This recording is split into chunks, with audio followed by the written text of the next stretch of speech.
Élisabeth II repose dans sa dernière demeure, la chapelle Saint-Georges de son château de Windsor, après des adieux en grande pompe et emplis d'émotion, saluant lundi la mémoire d'une souveraine à la popularité planétaire et au règne incomparable. À l'issue d'une ultime procession solennelle, au pas à travers un domaine de Windsor noir de monde et une cérémonie religieuse devant 800 personnes, le cercueil a été lentement descendu dans le caveau royal de la chapelle. Peu avant, le lord chambellan avait brisé son bâton puis l'avait placé sur le cercueil, geste symbolique pour signifier la fin de son règne. Élisabeth II, décédée la semaine dernière à 96 ans dans son château adoré de Balmoral en Écosse, a ensuite disparu à jamais des yeux du monde, elle qui, souvent souriante, toujours calme, était devenue une icône familière pendant ses 70 ans, 7 mois et 2 jours sur le trône. L'hymne britannique a ensuite retenti. Dans la soirée, sa dépouille a été transférée, avec celle de son époux Philippe, mort en 2021, dans le mémorial George VI de la Chapelle, où elle a été inhumée en présence de sa famille proche, a annoncé la famille royale dans un communiqué. Ils y reposent désormais aux côtés des parents de la reine et des cendres de sa sœur Margaret. Le dernier voyage de la reine a été accompagné dans la journée par des centaines de dignitaires étrangers et des milliers de Britanniques.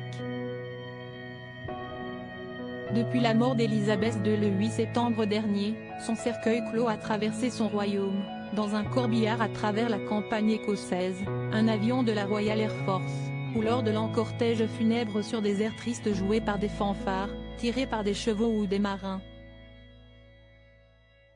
À Édimbourg puis Londres, des centaines de milliers de personnes ont patienté des heures, parfois toute la nuit, pour se recueillir devant la dépouille de la seule monarque que la plupart des Britanniques aient jamais connue, dont le visage, présent sur les billets de banque et timbres, était reconnu dans le monde entier. La dernière journée d'adieu à la souveraine aura été à l'image des 12 jours qui ont suivi son décès, chargée d'une immense émotion populaire, soigneusement mise en scène, avec toute la pompe des traditions séculaires de la monarchie britannique. Elle avait été planifiée depuis au moins 20 ans. En milieu de matinée, au son des cornemuses, le cercueil, surmonté de la scintillante couronne impériale, a quitté Westminster Hall, la partie la plus ancienne du Parlement pour rejoindre l'abbaye de Westminster voisine. Des dizaines de marins le tiraient, suivis du roi Charles III, ses frères et sœurs et ses enfants, les frères William, l'héritier, et Harry, le Californien, en froid.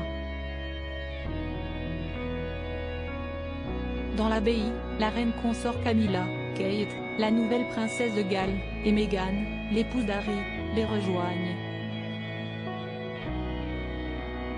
Mais aussi les deux aînés de William et Kate, George, 9 ans, désormais deuxième dans l'ordre de succession, et Charlotte, 7 ans, très impressionnée sous son petit chapeau noir. Dans l'assistance, le gratin des dirigeants de la planète, dont les présidents américains Joe Biden et français Emmanuel Macron, les 6 anciens premiers ministres britanniques encore en vie, de John Major à Boris Johnson, et les têtes couronnées européennes, du roi d'Espagne Felipe V au roi Philippe de Belgique en passant par le prince Albert de Monaco. Une reine joyeuse, présente pour tant de monde dans un discours connu, prononcé pour ses 21 ans, sa défunte majesté a déclaré que sa vie entière serait consacrée au service de la nation et du Commonwealth, a rappelé l'archevêque de Canterbury Justin Welby, chef spirituel de l'église anglicane qui était dirigée par la reine.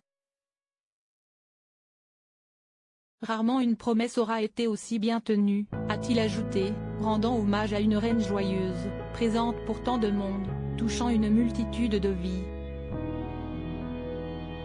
La cérémonie s'est achevée par 2 minutes d'un silence poignant, observé à travers le pays, avant l'hymne national qui désormais célèbre Charles III, God Save the King. Après un défilé réunissant 6000 soldats à travers Londres, le cercueil a rejoint Windsor, à une quarantaine de kilomètres à l'ouest.